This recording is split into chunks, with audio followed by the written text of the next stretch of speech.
Mesdames et messieurs, bonsoir. Je vous souhaite la bienvenue à votre rendez-vous d'information de tous les matins. Modification du code électoral incite les partis liés aux régions ou à des individus. Les nouvelles dispositions introduites dans le code électoral vont sensiblement reconfigurer le paysage politique et corriger l'animation de la vie politique au Bénin. À la lecture de certaines de ces dispositions, il est clair que le requiem des partis liés à des régions ou à des individus a été prononcé. Le président du groupe parlementaire Union progressiste Le Renouveau s'est présenté sur les nouveaux amendements apportés au code électoral par l'Assemblée nationale.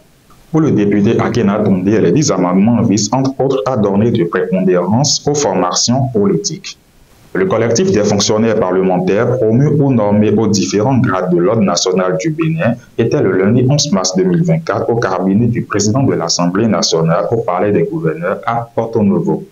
Conduit par le secrétaire général administratif de l'Assemblée nationale, Mariano Ogotolu, ce collectif est allé témoigner sa gratitude à la deuxième personnalité de l'État, Louis Blavonou, et sollicite son parrainage pour la cérémonie de distinction. Cour pénale internationale, la béninoise Reine Ala Benigansou, élue vice-présidente. Elle a été élue par ses collègues juges en séance plénière le lundi 11 mars 2024. Le juge Tomoko Akane a été élu en tant que président de la Cour. Le juge Rosario Salvatore Aitala a été pour sa part promu vice-président. La mairie de Cotonou a abrité le lundi 11 mars 2024 la cérémonie d'installation du comité technique de suivi environnemental et social CTSES du programme d'assainissement pluvial de Cotonou, PAPC. Ce comité veillera sous le contrôle de la Société des infrastructures routières et de l'aménagement du territoire SIRAT au bon déroulement du PAPC.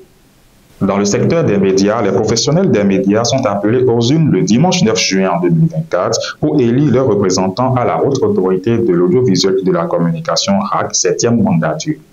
Le processus électoral a été lancé par la signature du mémorandum d'entente Sénat-RAC et la remise du cadre juridique des élections offertières le lundi 11 mars 2024 à Cotonou.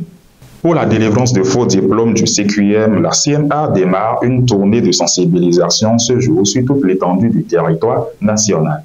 Cette tournée de sensibilisation de la Chambre des métiers et de l'artisanat du Bénin, CMA Bénin, vise à attirer l'attention de la communauté sur la délivrance de faux diplômes du certificat de qualification au métier CQM.